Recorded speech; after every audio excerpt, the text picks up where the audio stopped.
రాజకీయం చెయ్యాలి అంటే పెట్టి పుట్టాలని చాలా మంది అనుకుంటా ఉంటారు. పెట్టి పుట్టకర్లా గుండుంటే చాలు. అతి సామాన్యమైన రైతు కుటుంబంలో పుట్టి ప్రపంచ స్థాయి నేతగా ఎదగడం సాధారణ విషయం కాదు.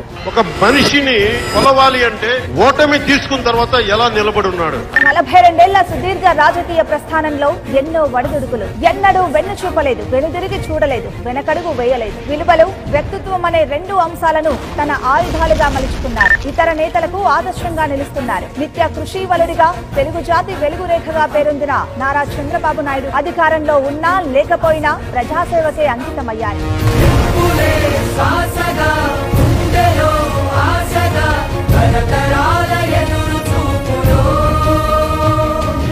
రాష్ట్ర విభజన తర్వాత రాజధాని లేకుండా భవిష్యత్తేంటో కూడా తెలియకుండా ఆర్థిక కష్టాలతో చితికిపోయిన ఏపీని అన్ని తానై ముందుకు నడిపించారు చంద్రబాబు.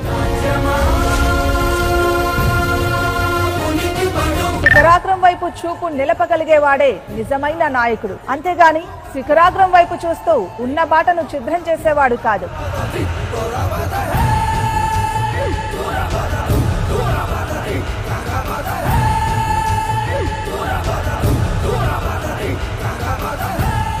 బాహుబలి తిరిగొచ్చాడు.